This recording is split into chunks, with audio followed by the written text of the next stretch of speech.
আজকে রান্না করব সানজালি করে। তো এই শুটকি মাছটা নিয়ে নিয়েছি প্রথমে, আর সবজিগুলো নিয়ে বসে পড়েছি। সবজিগুলোতে আমি এক এক করে সব বলে দেবো। করলা ভাজা করব, আলু আর এই ঝিঙেটা এই শুটকি মাছের মধ্যে দেবো, কারণ বেগুনটা আমার খাওয়া মানা, তো বেগুনটা দেবো না, ঝিঙে আর আলুটাই দেবো। তো পেঁয়াজ কুচি, রসুন, লঙ্কা আর যা পরিমাণে একটু লবণ আর একটু হলুদ, এগুলো দিয়ে আমি এই সব মশলাটা আমি ভালো মতন মাখিয়ে নেব। সম্পূর্ণ মশলা দিয়ে আমি এইভাবে মাখিয়ে রেস্টে রেখে দেবো। তারপরে চড়াই দেবো আমি গ্যাসের পর কড়াইটা গরম জল দেওয়ার পর আমি শুটকি মাছগুলো ছেড়ে দেবো। শুটকি মাছটা এইভাবে একটু গরম জলে ধুয়ে নিলে গন্ধটা চলে যায়, আর যা পরিমাণে গন্ধ আছে সব চলে যাবে। তো হলদি লবণ দিয়ে মাখার পর তারপর আমি আবারও কড়াইটা বসিয়ে দিলাম তেল দিয়ে। এখন শুটকি মাছটা আমি এখন করব ভাজা, কারণ ভাজা করলে একটা ঘ্রাণ বাড়ায়, ওই ঘ্রাণটাই আমার সুন্দর লাগে। শুটকি মাছটা যা খেতে ভালো লাগে, অসাধারণ। কার কার ভালো লাগে বলো। আর এই মাছের নামটা কি তোমরা বলো, ছোট ছোট শুটকি মাছ কি নাম তোমরা বলো কমেন্টে। মাছগুলো এপিট ওপিট ভেজে নিয়ে তারপরে আমি নামিয়ে দিলাম। তো দেখো জুম করে দেখাচ্ছি মাছটা দেখতে লাগছে। আর এটা শোভন করকি মাছ বলে আমাদের ভাষায়, তোমাদের ভাষায় কি বলে জানি না। তো আমি আবারও চড়াই দিলাম কড়াই চড়াইয়ে তেল দিলাম, ফোড়ন দিলাম আর সবজিটা ছেড়ে দিলাম। দেখো ধোঁয়া ছুটে গেছে সবজিটা। তো এই সবজিটা এখন আমি তেলের পর ছেড়ে কিছুক্ষণ আমি এটাকে ঘাটাঘাটি করব, ঘাটাঘাটি করে কষিয়ে নেবো, কারণ এটা সানজালি রান্না, আগেই বলে দিয়েছি, একদম সাঁওতালি রান্না বলে এটা। আর এই ঘ্রাণটা অসাধারণ লাগে। আমি কিছুক্ষণের জন্য ঢেকে দেবো।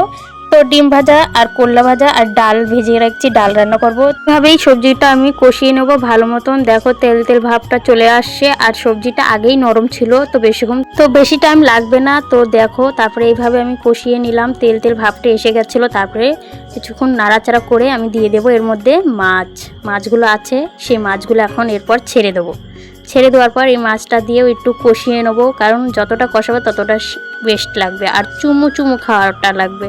আর যা খেতে লেগেছিল না কি বলবো, একদম চুমু চুমুওয়ালা, আর কি বলবো, কোনো বলার শব্দই নাই। তো যাই হোক এইভাবে একটু কষিয়ে নিয়ে তারপরে যে সবজিগুলোর জল বেরিয়েছিল সেই জলটা আমি আবার এই দিয়ে দেবো। এই জলটা এখন আমি আবারও শুকিয়ে নেবো, কারণ শুকিয়ে নেওয়ার পর এটা শুকা শুকা সবজি হবে আর সানজালি রান্না হবে। তো এইভাবেই জলটা এখন দিয়ে তারপরে আমি দিয়ে দেবো এটাকে একটু নাড়াচাড়া করে, তারপরে দিয়ে দেবো ঢাকা। আর কিচ্ছু দেবো না গাইস, কিচ্ছু না, এটা সানজালি রান্না। তো আমি তাও বেস্ট ভাজা ভাজা করেই করেছি, কেউ কেউ তো ভাজা ভাজা করে না, একদম সেদ্ধ বসিয়ে দেয়। তো যাই হোক আমি অন্যের বুড়াই করছি না, আমার রান্নার আমি সিস্টেমটা বলছি। তো এটাকে এখন ঢাকা করে দেবো। ঢাকাটা যখন খুলবো যা সুন্দর দেখতে লাগছে না, দেখো ও যা ঘ্রাণ বেড়েছিল, মনে হচ্ছে কি চুমু চুমু।